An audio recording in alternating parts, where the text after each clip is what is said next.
Тема «Парижский конгресс 1856 года».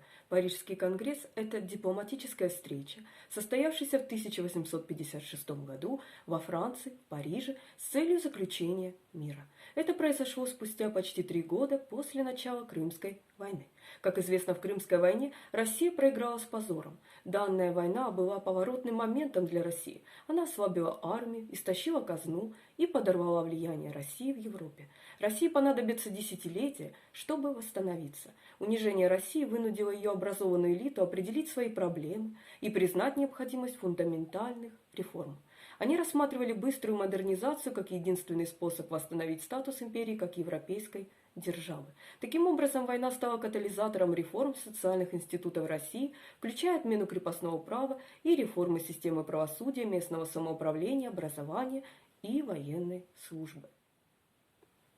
По поводу Конгресса в Конгрессе приняли участие полномочные представители Франции, Великобритании, России, Австрии, Пруссии, а также Сардинского королевства Османской империи.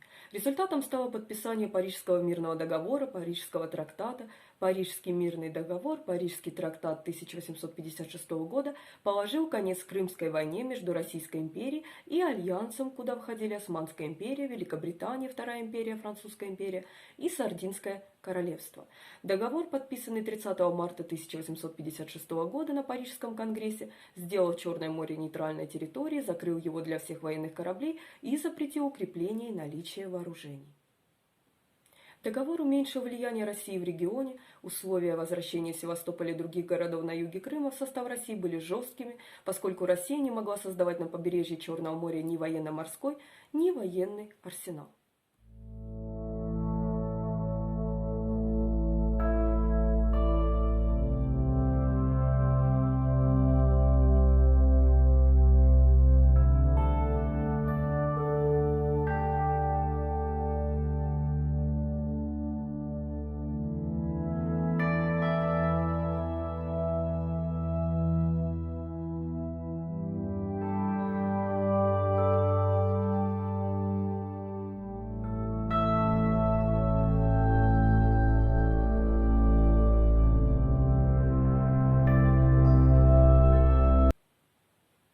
Крымская война велась в основном на Крымском полуострове России с одной стороны и Великобритании, Франции, Османской империи, Сардинским королевством с другой стороны по двум основным причинам.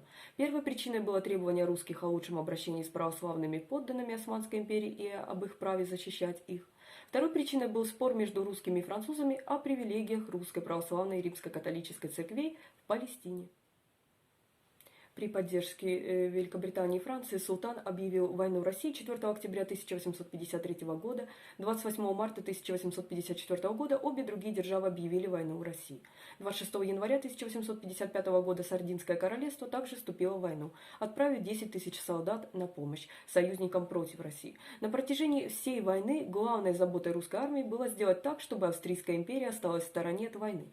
Ее угрозы вступить в войну в итоге положили конец войне.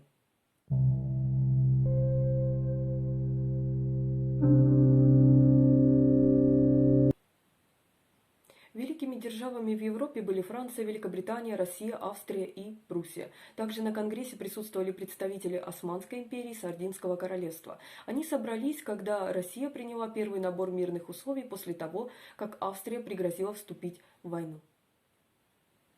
Парижский конгресс выработал окончательные условия с 25 февраля по 30 марта 1856 года, когда 30 марта 1856 года был подписан Парижский мирный договор, Парижский трактат с Россией с одной стороны и Францией, Великобританией, Османской империей, Сардинским королевством с другой. Одним из представителей, присутствовавшим на Парижском конгрессе от имени Османской империи, был Мехмед Эмин Али Паша, который был великим визирем Османской империи. Россию представляли князь Орлов и барон Бруно, Великобритания направила лорда Коули. Хотя другие конгрессы, такие как Венский конгресс 1814 года, про Венский конгресс есть небольшое видео на канале, я оставлю ссылку, распространяли вопросы и проблемы для решения различными комитетами, Парижский конгресс решил все сразу, одновременно. Значительную дипломатическую победу одержала Сардиния, Пьемонт, Сардинское королевство.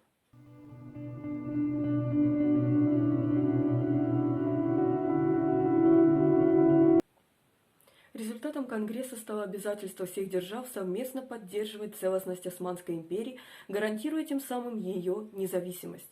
Россия уступила Молдавии левый берег устья Дуная, включая часть Бессарабии, а также свои претензии на особую защиту христиан в Османской империи.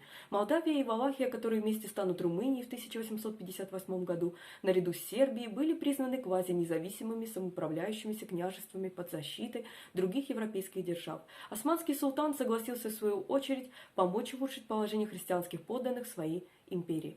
Территории России и Османской империи были восстановлены в их довоенных границах, Черное море было нейтрализовано, и поэтому военным кораблям не разрешалось входить в него, но оно было открыто для всех других наций. Это также открыло реку Дунай для судоходства из всех стран.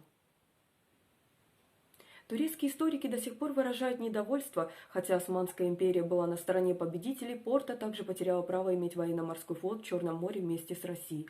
Иными словами, Османская империя стала частью системы Европейского концерта, Венская система международных отношений, сложившейся после наполеоновских войн, но не участником европейского баланса сил. Таким образом, она не была признана великой державой, которая могла бы требовать компенсации. Условия Парижского конгресса рухнули после поражения Франции во франко-прусской войне 1870-71 годов. После сдачи крепости Мец, когда Франция потеряла надежду на победу в войне, Россия объявила о своем отказе соблюдать условия договора.